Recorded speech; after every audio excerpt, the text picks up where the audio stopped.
Okay, hello everyone. Thank you so much for joining us today. Looks like some people are still kind of coming and joining us, but I'm going to go on and get everything kicked off. For those of you who may not know me, my name is Greer Gill. I'm with the Outreach Office, and we are here today to talk about the Supplemental Disaster Relief Program. First of all, we're going to do just a little bit of housekeeping, and then I'm going to pass it on over to our FSA Acting Outreach Director, Regina Ware, and then we'll get into the program details. But I'll start off with just a little bit of housekeeping here. Today's training is going to be recorded. So after we finish up and wrap up, we'll pull down that recording and then we will actually be sending it back out to everyone. It usually takes us a little while to get that together, usually about a week. But you can expect that back in your inboxes here in about a week. As we are going, we actually want this to be pretty informal. So if you have any questions, feel free. You can put them in the chat, but you can also just come off mute and ask any questions. I think you also in here have the ability to raise your hand. So you can do that if you'd like, or you can just shout out your question. We want to keep it pretty informal here and just have it be a conversation with everyone. Like I said, you can also put questions in the chat if there's a good flow going. And then we're just going to try and answer as many questions as we can in the time that we have. While I've got you all, I also want to remind you that progress reports for the cooperative agreement are due on July 31st, which is next Thursday. Some of you have already sent them in. So for those of you who have, thank you so much. But if you have any questions, please just reach out to me. You should have my email, my phone number. Just let me know if you have any questions about those progress reports. And with that, I will hand it over to Regina Ware, our Acting Director of Outreach. Thanks, Greer. Thank you, everyone, for joining us today. This is an opportunity for me to meet you all. My name is Regina Ware, and I'm serving as the Acting Director of Outreach for FSA. This position was previously held by Linda Cronin, who recently retired from the government. And so this is just one of the many changes we've been going through and that we continue to go through as this new administration continues to transition. Our office is adjusting to the impacts of changes within the agency, and we just want to thank you for your patience as we make these adjustments. And most importantly, thank you for continuing to help farmers connect with FSA during this time. When you are speaking to the farmers, one thing we ask is that you emphasize with them patience and understanding when it comes to working with our county offices, because many of our offices have also experienced various changes to staffing, including getting new leadership appointed through the SEDs that are assigned to the state offices. And so staff all over the agency are taking on additional workloads while trying to deliver these disaster programs and still provide excellent customer service. We've done all we can to streamline these programs, but your work as a cooperator is very important to expanding our capacity to assist farmers by answering questions, providing technical assistance, and providing outreach about these programs. So the purpose of this call is to provide you with the updates about the Supplemental Disaster Program. So with that, I'll turn it over to our Safety Net Division, Chris Vasquez, to learn more about the SDRP program. Thanks, Regina. So my name's Chris Vasquez. I am the section head of the Disaster Assistance section within FSA. There's a number of programs that are under my purview, but the most recent one is the Supplemental Disaster Relief Program. So I know I recognize some of the names on here, or the ones that at least I can see. So the Supplemental Disaster Relief Program is the latest iteration of disaster ad hoc assistance. Previously, under previous names, it was known as WIP or WIP Plus. Then it became Emergency Relief Program 2022, and now the Supplemental Disaster Relief Program. It is similar in fashion to ERP in some aspects, and then there will be some that are going to be different as well. So with SDRP, much the same as the prior iterations of the ERP 2022, provides assistance to eligible producers for losses to crops, trees, bushes, and vines due to wildfires, hurricanes, floods, derechos, excessive heat, tornadoes, winter storms, freeze, including polar vortex, smoke exposure, excessive moisture, qualifying drought, and related conditions occurring in calendar years 23 or 24. Next slide.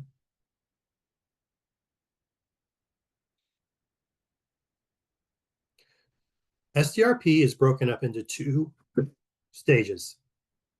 So stage one is the sign up that began on July 10th of 2025.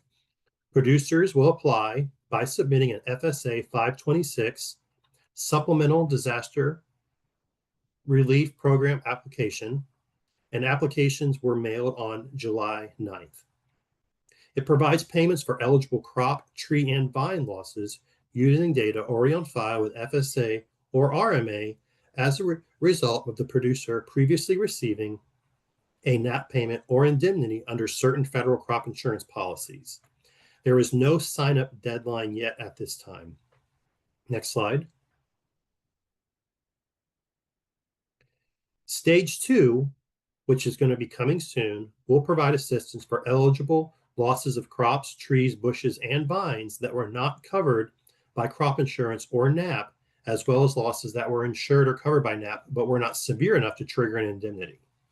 And similar to stage one, payments are provided on an individual crop, tree, and bush and vine losses. So that's the big difference is when we're really looking at stage two versus phase two or track two off the prior programs. Under phase two and track two, the programs were based on a whole revenue approach.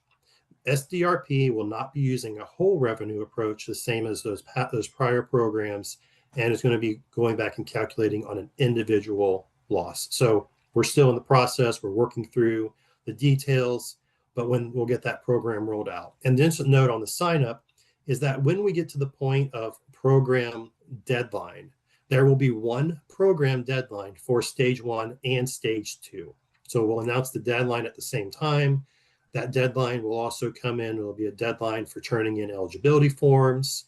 So all of that is yet to come. It will not be until sometime, I would assume, in 2026.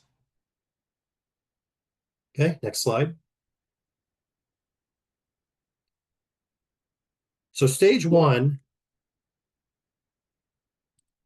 utilized existing RMA and NAP data as the foundation for calculating initial SDRP payments, reduced data entry requirements for county offices, minimizing the burden on both staff and producers, and payments are issued based on producer self-certification of eligibility.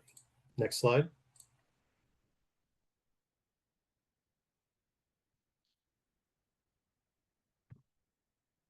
At the request of the respective state departments of agriculture, FSA has established block grants with Connecticut, Hawaii, Massachusetts, and Maine to cover 23 or 24 crop losses. Since crop losses are being compensated under the block grants, SDRP is not available in Connecticut, Hawaii, Maine, and Massachusetts. RMA and NAP units associated with a physical location in one of the 4 block grant states have been excluded from stage one. Producers will not receive a pre-filled stage one application for these specific units. Next slide.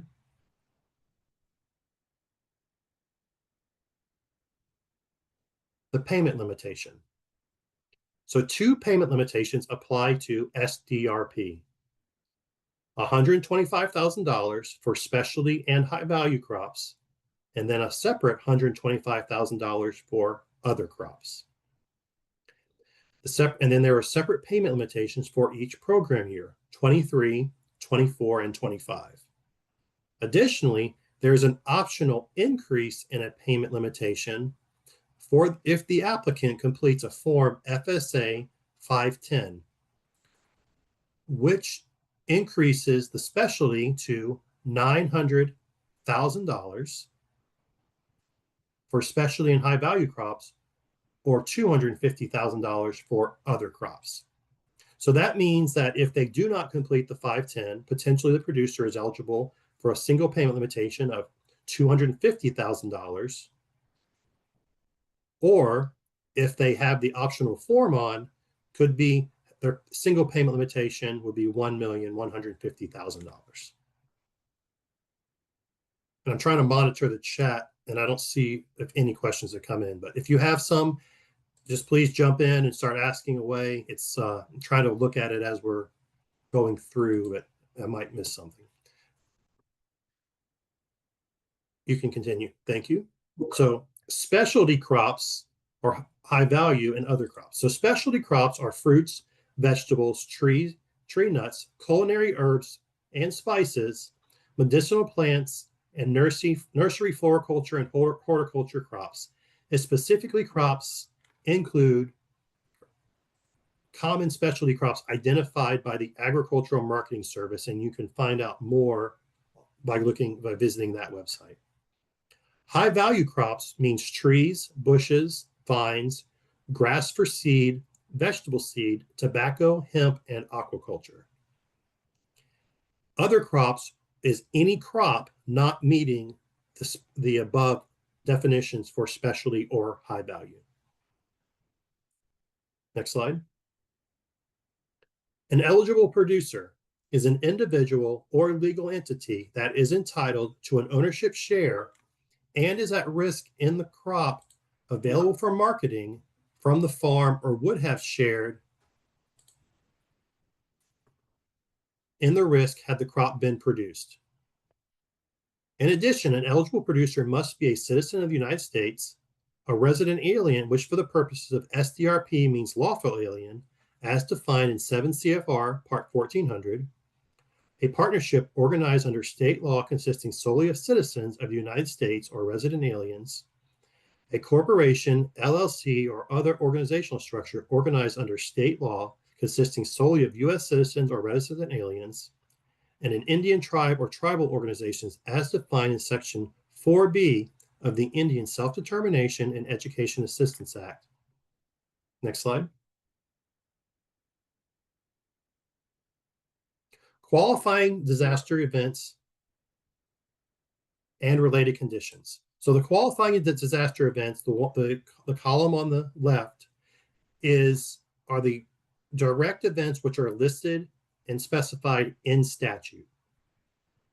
The related conditions are conditions that can be associated to a qualifying disaster event. So the producer may list down their application that excessive moisture, at which time the county committee may come back to them and say, okay, what was the excessive moisture attached to one of these qualifying events? Come back and say it was derecho, they're in the door, and so derecho is covered. Question on, do Christmas trees fall under high value crops? So no, Christmas trees are not under high value, but let's check if they are under the AMS definition.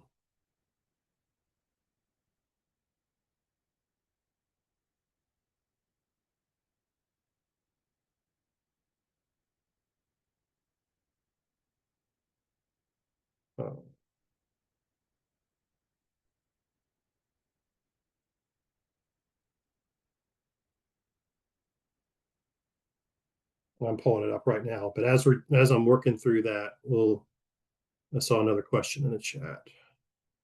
Is there a map where these had an impact we can cross-reference, or is it based on the trust of what the farmers claim?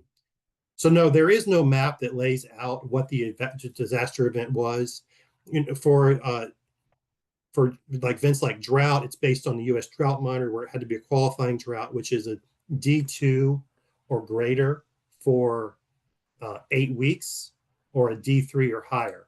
So if they were not in a qualifying drought county, then drought would not be an eligible cause of loss because it does not meet what the statute specified is a requirement to meet that threshold for drought.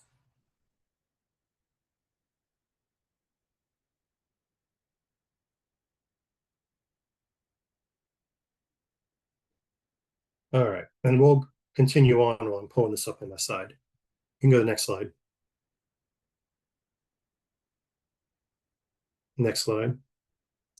So a stage one overview. It's intended to assist producers who received a crop insurance indemnity or NAP payment. It uses data on file with RMA and FSA through participation in crop insurance or NAP.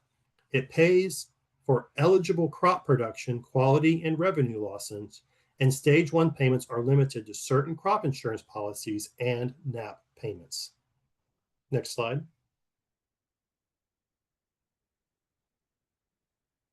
Stage one, pre-filled applications were mailed to producers on the form FSA 526. There's a different application for each crop year, 23, 24, and 25. And producers will elect payments on specified crops and units listed on the application. They must complete and submit applications to the FSA county office. Next slide. So producers, including substantial beneficial interest, SBIs with a share in the crop on the application, must also have the following forms on file with FSA: the CCC 902 Farm Operating Plan for an individual or legal entity at the time of application, a CCC 901 member information for legal entities, if applicable at the time of application, and the AD 1026 highly erodible land conservation, HELC, and wetland conservation for the producer and applicable affiliates. Next question. Sorry, next slide. All right, and so on the question of Christmas trees, so Christmas trees are not considered a high value crop, but they are listed as a specialty crop if you visit that website for that was listed earlier in the slide for AMS. So they are a specialty crop, and for our purposes, specialty and high value are treated the same. Does that answer your question, or any other questions on that? All right. Producers and members of legal entities requesting an increased payment limitation must submit the following form by the announced deadline, which is to be determined. The FSA 510 is a request for an exception to the $125,000 payment limitation for certain programs for the producers and members of legal entities, accompanied by a certification from a certified public accountant or attorney. Next slide. Now we're going to talk about stage one payments based on RMA data. So it includes producers that received crop insurance indemnity and have claim records indicating a date of damage in the 23 or 24 calendar years. It utilizes coverage and claim data reported to the risk management agency by the approved insurance providers to calculate the estimated SDRP payment for each insured unit. The payment calculation generally follows the type of crop insurance coverage purchased, but replaces the coverage level with an SDRP factor. Next slide. So there are certain policies that will be excluded, and this is a change from ERP. So supplemental policies are excluded. And then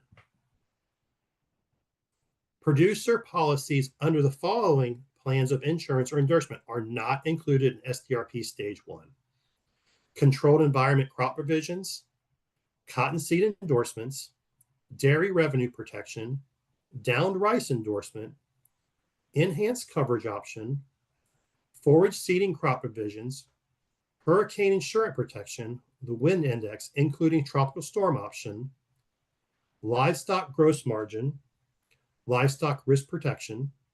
Next slide. Margin protection plan, rainfall index, pasture rangeland forage crop provisions with an intended use of grazing, stacked income protection plan purchased with a base policy, the supplemental coverage option, sugarcane crop replacement endorsement, and weaned calf revenue protection. Next slide.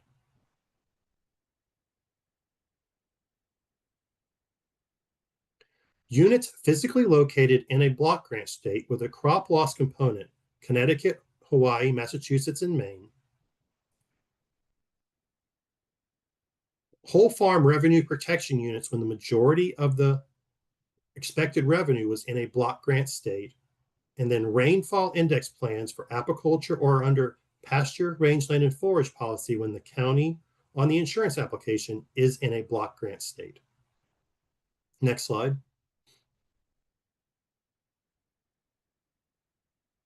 Producers who are the primary policyholder are eligible producers who are primary policyholder of Federal Crop Insurance Corporation reinsured policy and producers with a substantial beneficial interest to a primary policyholder. Producers with an SBI to the primary policyholder must meet FSA's definition of an eligible producer. Next slide.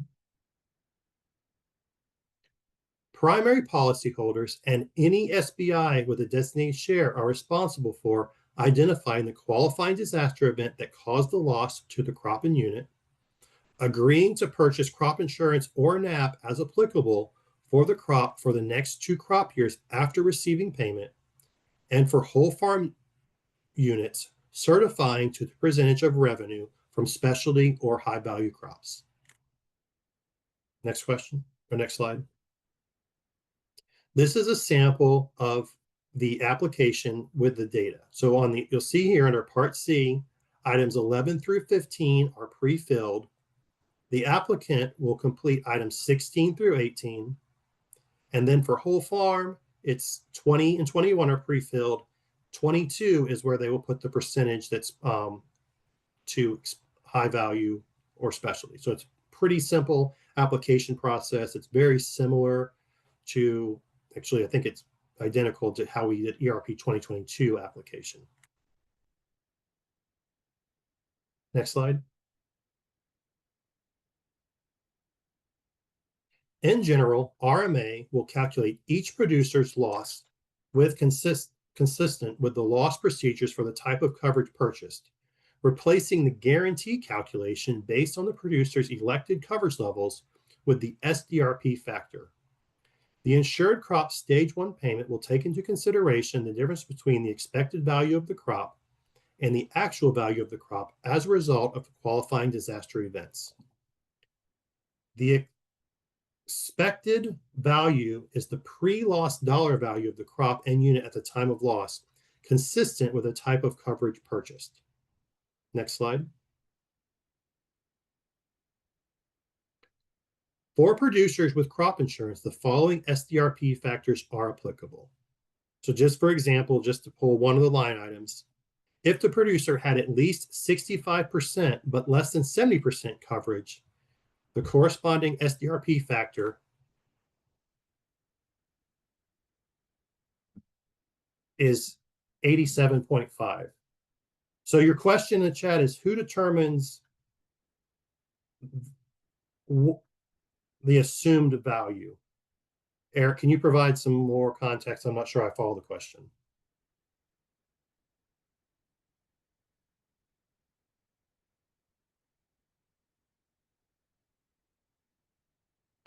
That is based on that's through crop insurance. So that the producer works that out with it has nothing to do with AMS. So the producer works with their crop insurance agent to determine what kind of coverage they're going to take out, what the levels are. And so that's all worked out through crop insurance with their policy. Now, keep in mind, they've already been indemnified by crop insurance for these claims. And so this is calculating at a higher level. So if their loss, like I said, was 65 to 70, let's just say they had 65% coverage, this program is going to pay at the 87.5. So it's essentially paying for the 22.5% that raises their indemnity. So that now they're getting compensated for 87.5% of the coverage or of the loss instead of at 65%. Does that answer your question?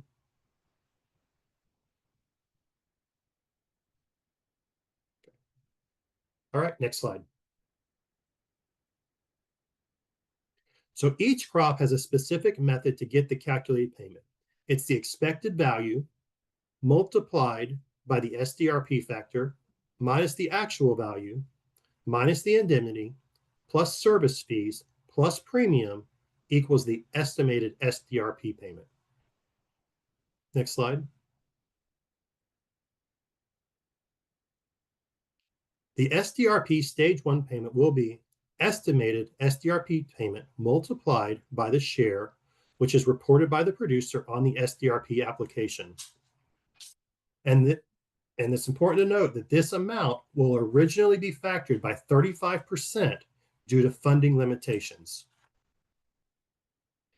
Question in the chat was, will these slides be, or it says, can we go to the last slide, please? All right. Can you back up one slide? Sarah, what's your question? It just went really quick. So I wanted to see what that, how you were calculating that payment. And there was a lot in there. So I just wanted to look at it. Okay. Do you have any questions on it? There's a lot there. So it's a lot to process. So yeah, probably going to have a lot of questions afterwards. Okay, that's fine. So the important thing to keep in mind is this is just an illustration of how the payment calculation will work. So the producers were indemnified based on the type of policy they've taken out. And like when I was kind of talked about, I think on a slide or two prior, it's paying for that difference in the amount of coverage they had in the SDRP factor. And so that's what this is illustrating is how we're going to calculate if they had 65% coverage and we're already indemnified. Now we're raising that coverage to 87.5%. How do you pay that 22.5% difference? And that's what this is being illustrated here as, you know, that's what we're illustrating here with this calculation. But when we get to the end, I'll be happy to field as many questions as you all like as time allows. So next slide.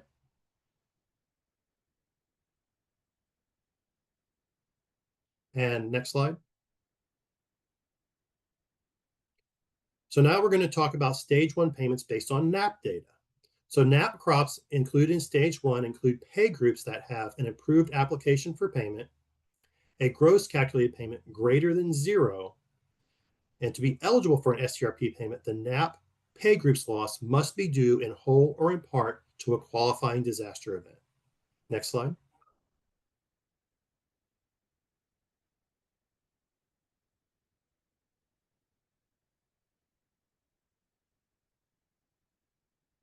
The following NAP crops are excluded from FSA 526: crops with an intended use of grazing, pay groups without an approved application for payment, pay groups with a calculated NAP payment of $0, or crops in a unit that include any acreage physically located in a state administering block grant assistance with a crop loss component for 23 and 24 calendar years. Next slide.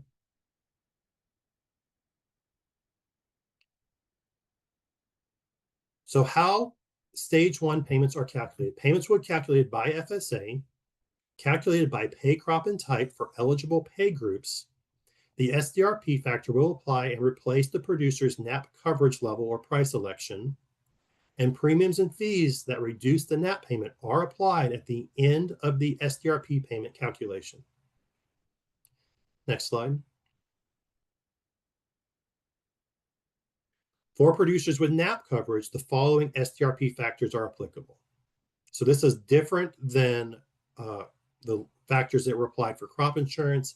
Under NAP, you can see that there's a larger jump between the NAP coverage level and the SDRP factor. So for example, coverage level at 60, it jumps all the way up to 90%.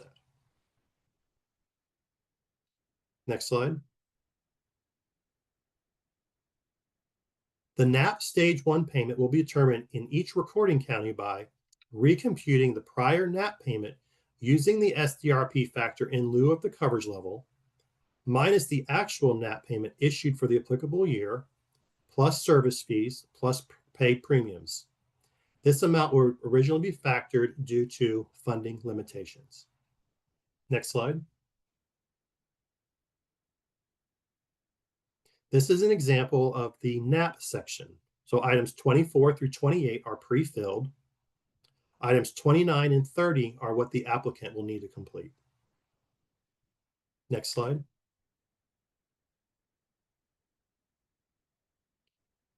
So stage one, linkage. All right, no question real quick.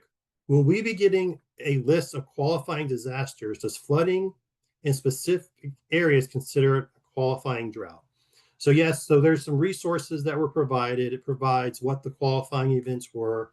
And as far as flooding, it's not specific to any area.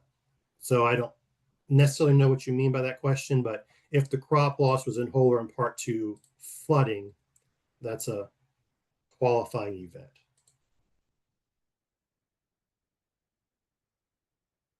But as a condition of payment eligibility, producers must obtain crop insurance or NAP coverage as applicable, and if available, for the crop, tree, bush, or vine for the next 2 crop years.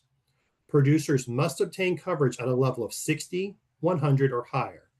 And to meet linkage on whole farm, annual forage, or PRF, producers can obtain the same type of coverage or a combination of individual policies provided coverage level is 60, 100, or higher. Next slide. So here are some of the resources that we talked about, and there's an additional one that was put in the chat, but the SDRP site lays out what those qualifying disaster events are. There's an FAQ that we're continually updating on that RMA site that Greer put in the chat earlier. And so that's a living document.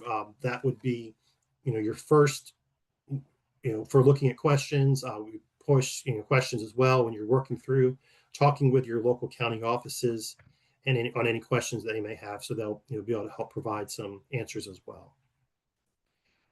So with that, that completes the presentation part. I'd be happy to answer any questions that you all have.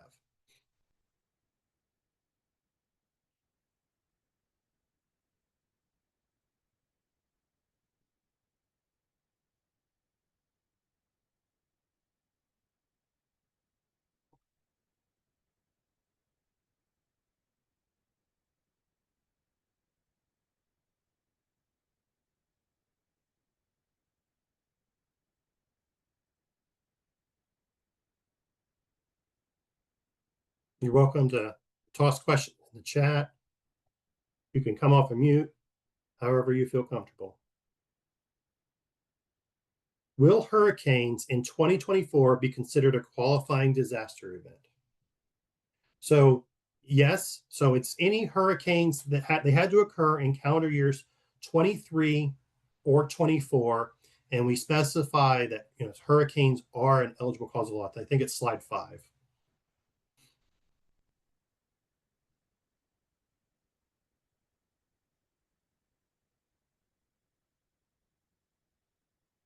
Yeah. This is Eugene in New Mexico. What would be the realistic timeline for once an application is submitted and accepted for a response? You mean for payment to be issued? When you say response, yes, is that what you mean? Yes, sir. Yes, sir. So that varies. That's going to vary depending on county offices. So if you're all familiar with the structure of FSA is with county committees. Now the program does allow for county committees to determine what is a routine case and delegate authority to the CED to process those applications.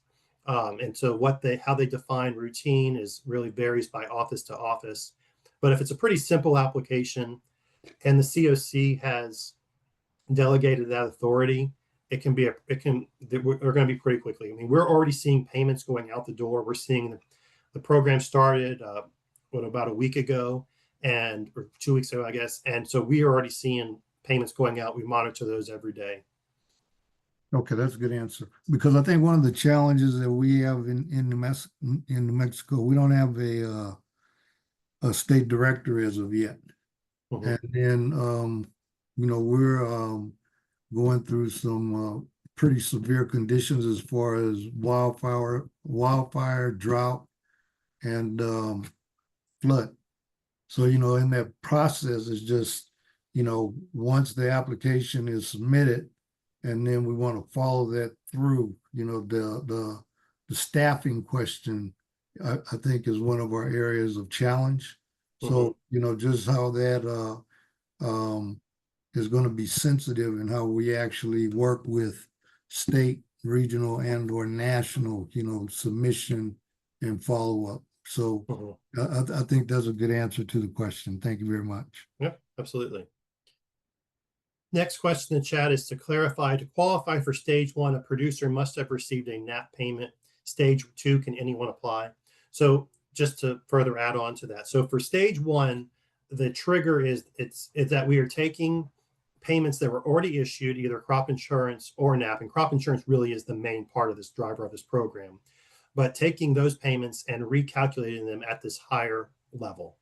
And so that's stage 1. Stage 2 will open up for those shallow losses. So maybe the producer had a loss, but it didn't rise to the level of cause of being a loss considered for the type of policy they may had, or they were uncovered and didn't have crop insurance or NAP. So yes, to answer your question, under stage 2, they will be able to come in and apply. Next question is, given the increasing frequency of overlapping and compounding climate disasters, drought followed by flood, or simultaneous wildfire and heat stress, how is FSA adapting its crop insurance and disaster relief programs to recognize cumulative stress across multiple growing seasons, not just single-year losses, especially for small-scale, diversified, or beginning farmers who may not meet historical yield requirements for indemnity calculations? So there's a lot going on there. There's things that are within the purview of FSA and things that are not. There are things that are laid out statutorily and things that are not. So I'll just speak to NAP, for example. So the Non-Insured Crop Disaster Assistance Program specifies that it pays for losses due to natural disaster. Then the regulation, we get into some of what the regulations say, but essentially the loss has to occur during a coverage period. And so NAP, very much like crop insurance, has a defined time of, they have to take out coverage in advance of the coverage period. Then the crop is covered for a defined time, and then that coverage period ends. So when you have situations like with NAP and crop insurance is very similar in this respect of losses that occur outside the coverage period. NAP and crop insurance do not cover those losses. But then you can have where those can get picked up is under programs like this program right here that can cause a loss in whole or in part that may not have been covered by crop insurance. So let's just say you entirely grew a crop that was not coverable by NAP or crop insurance. Under stage 2, the producers will have the opportunity to come in and apply for those losses. But then there are other things too, where the programs are statutorily mandated to be administered a certain way. And so FSA doesn't have the leadway to really change those. And that's where we need ad hoc programs to come in and try to fill those gaps. And then you talk about for small scale or diversified or beginning farmers who may not meet historical yield requirements for indemnity calculations. So the only time yields come into play for these programs for like NAP is based, the yield crops are based on an individual approved yield. So there are rules that are in place that allow a producer to qualify for losses, even if they can't prove in their own individual losses. For example, we have something called the accounting expected yield. If a producer is new or beginning and they don't have records to back it up, and they don't have a history of growing that crop, they get 100% of the county expected yield. So there's no limitations within the program by crop insurance or some crop insurance policy or NAP, and then some crop insurance policies, depending on yield requirements. Now, I think where you're going with that yield requirements is that's really kind of a crossover into like ARC PLC, which really isn't my area of expertise, but that's based on statute, as well. So I don't know, Jeanette, there was a lot to your question. I tried to give you some answers. Did that answer your questions? Are there anything else you want to clarify? No, that answers my question. I just feel like there needs to be some regulatory changes, and we need to figure out how to do that. Because, I've been in some natural disasters myself, fire followed by mudslides, all within the same period of time. Loss of crop, loss of, just irrigation piping, contamination. There's just, I just feel like we need to kick everything up a little bit uh, more to protect our farmers. And I don't know if that's dealing with policymakers or ag economists to come up with the data that's needed, or, you know, maybe it's the farm bill. I'm just trying to figure out how to work on a little bit of this risk layering concept a little bit more. But thank you. I Yep. appreciate what Yep. you've said. Yeah, I think a lot of things that you just mentioned are really working with the policymakers on Capitol Hill.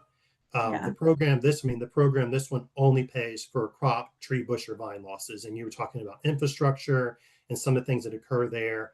I know there are programs that exist out there to do those. I'm not familiar with how the inner workings of how those work, but all of our programs start basically with the policy makers. And there's been a large push is to expand, is to make sure that we're not cutting off people when we design these regulations and making them as widespreading as possible while still fitting within the confines of the statute as written. Yeah. So to me, I think it's more like at the structural design.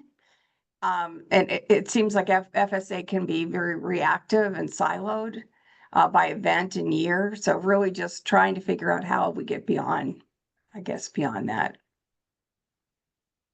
But thank you. Okay. And it says, are there reforms in the pipeline to create more flexibility? More flexible eligibility criteria for new farms lacking sufficient yield data? And I think that's your follow-up question, but I believe that's based on ARC PLC. Is that correct? Yes. So I don't know. I know ARC PLC. That's largely statutory driven on the years and when those yields were established. So I'm not too familiar with the process, but I do believe that's really is one for the to push on your policymakers up on the Hill. Thank you. Mm-hmm. What type of production or sales records will require for producers to provide under stage 2 of the program in order to receive a payment? So those rules are still outcoming. I can't share anything else on stage 2. There will be, once we get through stage 2 and we get to that point, there will be additional calls such as this. But at this point in time, only thing I can tell you is what's in the call. Everything else is pre-decisional. And so we're working through of what that program will look like. And, there's just more to come on stage 2. Can you clarify phase 2 is for farmers that did not have insurance? So it's not phase 2 this time, it's called stage 2, but stage 2 will be used it's going to be farmers that had crop insurance or NAP that didn't trigger a payment, so they had a shallow loss, as well as producers who did not have NAP coverage or crop insurance. So they will be able to come in and apply for losses as well. Any other questions? I just have a general question when I'm thinking about working with farmers who do not have insurance. Mm-hmm. I am thinking about how can I help them prepare for some of the record keeping that they might need for stage 2. So I realize you don't know what that will look like, but if you have any general guidance around that of like yield data or crop loss, like will it be similar to NAP? Like, is that something a good guideline or just to be determined at this point? I can't share anything on stage 2. I can answer any questions you want on stage 1, but since stage 2 is still pre-decisional, only information I can provide is what we have is that it will be provided on a individual crop loss and that it will cover those individual losses. I understand. I think at this point in time, just to let those producers know, they just have to hold tight and wait for that new regulation to be published. Got it. Thank you. Mhm.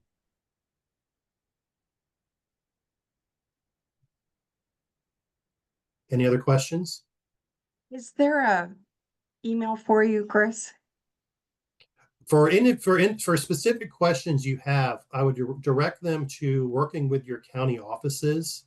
If Okay. any questions that they don't have, they would, directly working, they'll come through and we can work with their state office.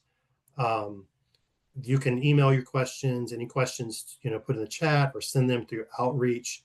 But, for me individually, I get a lot of emails and there's a good chance that if you send me one, I'm probably going to miss it. So if you could work through those avenues, we can make sure to get your questions answered.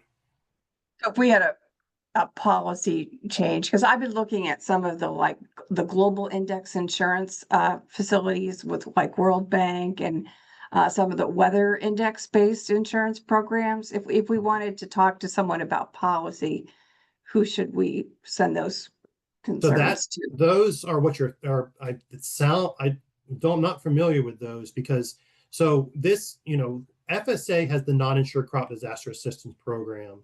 It has ARC PLC, has the livestock indemnity program. What you're describing, I'm not familiar with. It doesn't sound like it's something that falls under the risk management agency either. So I don't know. I'm sorry, I don't know the answer to those. I'm not familiar with what you're, discussing. Okay. Yeah, no, the problem is I sit on the beginning farmer and rancher advisory board, but we're frozen right now. And my first federal appointment was with Foreign Ag Services. And so I got exposed to a lot of this during that time. And it seems like it would solve a lot of the problems we're having and help evolve the product that's being offered to farmers. But I just don't know who's available right now to reach out to in DC on that. Yeah, I mean, I would recommend, because it does sound like it's a foreign ag issue, is to reach out to those contacts. I've never worked with anyone in the foreign ag service, so I don't even know that I have any contacts over there for you. But that's where I would recommend talking to on anything like to that effect. It's not for foreign ag service. It's taking policies that are used internationally or in other countries and adapt them or evolve them for our farmers here. Is really what it would do. For what and like what areas? To evolve the program generally overall. This program? Yes. Yeah. Yeah, I mean, if you have recommendations, you can put them on paper. Stage 1 is out. They're always looking if there's ways to try to make it better in the future. But if you have recommendations as well, anything on stage 2, we can put those down and look through those and see if if any of those fit or can be used as recommendations for the stage 2 side. And I would send those. Just send them right here, the FSA outreach at USDA.gov. Okay. Thank you, Chris. Mhm. Chris, I just one quick question here. Having worked with the farmers, the smaller farmers that we work with, and they're going to be, a lot of them are going to be lumped into the stage 2. And as you said, some of the stage 2 isn't really, you have to send us some more details on that. Once that comes out, can we get it in a simplified maybe version like what we are having here so we can just look at it and check off, say, okay, this is it? Because I am the one who, and sorry for my typo there, I'm the one that was asking about the floods. I remember last year, just for example, last year during the hurricane season, some of the areas that we service, they didn't necessarily weren't affected by the hurricane, but they were affected by different types of weather patterns. So they had a lot of flooding, excessive flooding. That's not a disaster. You can see it if you look on the weather map, but it's not something that would deem. And that's why I kept asking, how will we deem this qualified? Another thing is, once the producers for this stage, is it going to be self-certified or how is that going to work? So the way that this stage 1 will work is it's going Not to be stage 1, stage 2. I can't answer any questions for you on stage 2. I can only tell you what's in this presentation on stage 2 is that it will be on individual, it's going to diverge from how we've handled phase 2 in the past, which was a whole revenue approach, and it will calculate on individual losses and producers that had crop insurance or NAP that didn't qualify for a loss can come in and apply, as well as producers who did not have NAP or crop insurance coverage. That's all the information I can share on stage 2 at this point in time. Okay, thank you. Thank you, sir. One last one. How soon do you think we'll have that information out? I can't give a timetable on that. It's still it's pre-decisional. There's a lot of work that still needs to be done on that. But as it comes through, there will be a whole communications package that will go out, and be more information coming. So I would just encourage you, as your producers come in, just give them the same that I'm telling you. We are working through the legislation. The stage 1 is available. It is out there for those that do not qualify for stage 1. Stage 2 is coming. Since stage 1 already has most of their stuff out, I'm assuming that the stage 2 will have a different closing date. No, stage 1 and stage 2 will have the same sign-up deadline. So we will announce a sign-up deadline sometime in the future after stage 2 is out there. So when produce, because you'll have producers that will qualify for units that are in stage 1. Some units will be in stage 2. And so, they may have shared paperwork between the 2 stages. All of that will have the same deadline. Okay. Thank you. Mm-hmm. Chris, for stage 1, FSA is sending out these pre-filled out forms, correct? Yes.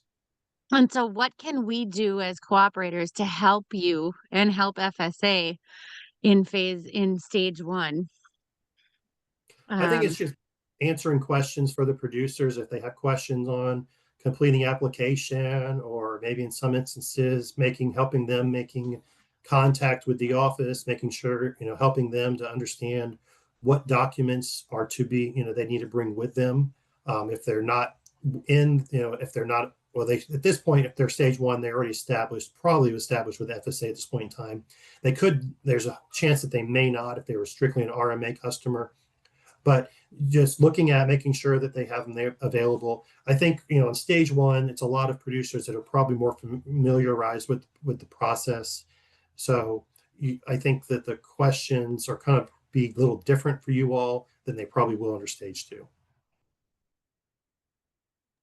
That's what I was thinking, but I just wanted clarity on that. And I kind of like Laura's question about how can we prepare those. I know there's no info on phase 2 yet, or stage 2 yet, but prepping the farmers that have not done that. So getting into the FSA office and making sure they have all those other forms filled out is a good first step for us behind the scenes to start thinking through. Yeah, I mean, one thing you can encourage your customers to do, your producers to do at this point in time, for sure, is get established with FSA. Get in there, get your name in the system.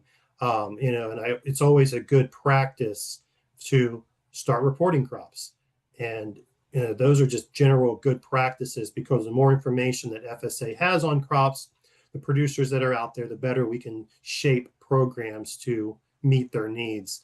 Where we oftentimes run into problems when we're running these disaster ad hoc programs is we don't know who is having a loss because we don't know that they exist. So encouraging yours to get in there if they're not already in the FSA system to complete an 82047, I believe is the form. But that's basically just getting them into the system, establishing them with a farm record. They don't have to report acreage to us, but it always helps to report acreage to FSA. They can, they can look at getting the process started for some of these eligibility documents that go into stage 1, and completing those and getting those turned in as well. And you probably can't answer this one, or maybe you can. I'm going to do a follow-up question. So in the past, purchasing insurance was a portion of second of getting some of these disaster funds. And so we struggled with beginning farmers that didn't have 3 years of records. Is that still thoughts on that as we're Yeah, doing? so I can answer that. So we addressed that in the presentation. It's one of the, so if you can back up a couple slides, Greer, which, so you're not right here, right, that go forward to, right here, the linkage requirement. So what you're talking about is the linkage requirement. So for the next 2 crop years after they receive payment, they have to receive coverage at 6,100 or higher. And what you were just talking about is those beginning farmers that have that 3 years. That's a 3-year history that's associated to whole farm revenue protection. And that is a program that's run by federal crop insurance, and it's based off of Schedule F. And I know that they've been looking at some things on their side of how to address those. You'd have to talk with, probably individual crop insurance agents about, what are the requirements for that. But that 3 years of history is based on the whole farm revenue side of things. It's now, they still can come in like for NAP. If it's an individual crop that is not covered by crop insurance, that's where NAP comes in and NAP's available. So those beginning farmers can come in and have a risk protection through NAP, or possibly they're growing a crop that's already covered by federal crop insurance and they can have that ability to come in. That 3-year history is really just a whole farm issue. You're welcome. Any other questions? We have, I think this call is until 3 o'clock, so we've got time for another question or two.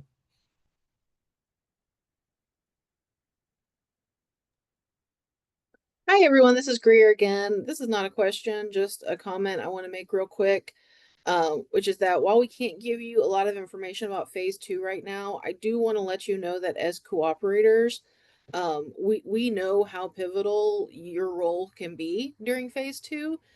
So I do just want to make everyone aware that we are thinking about how to, like, as we think about phase 2, we're thinking about how best to get you all informed as quickly as possible and how to implement your networks, your knowledge, your abilities as we roll this program out.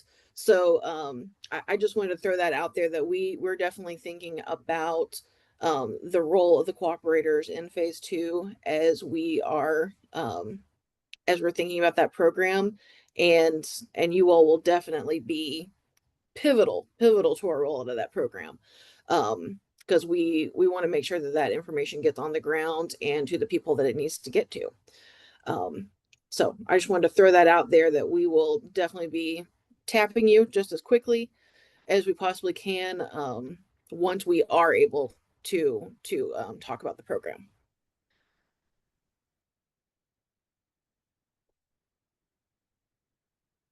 Thanks, Greer. Anyone have any closing questions?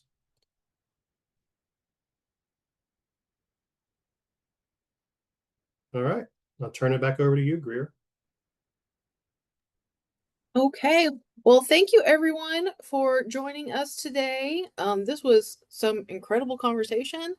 It was a lot of really good questions from you all, and I know that you all are doing just great work there on the ground with our producers. As we said at the beginning of the call, as soon as we get all this information wrapped up, we'll be sharing this information back out with you, so that you'll have the slides, you'll have the recording with all the questions. And I definitely encourage you to visit the website, the RMA website with the FAQs. That has a lot of good information there, as does the SDRP website. So with that, we will wrap everything up. Thank you again, and reach out to us at fsaoutreach@usda.gov if you have any questions. So with that, we'll wrap up, and you'll have a great day.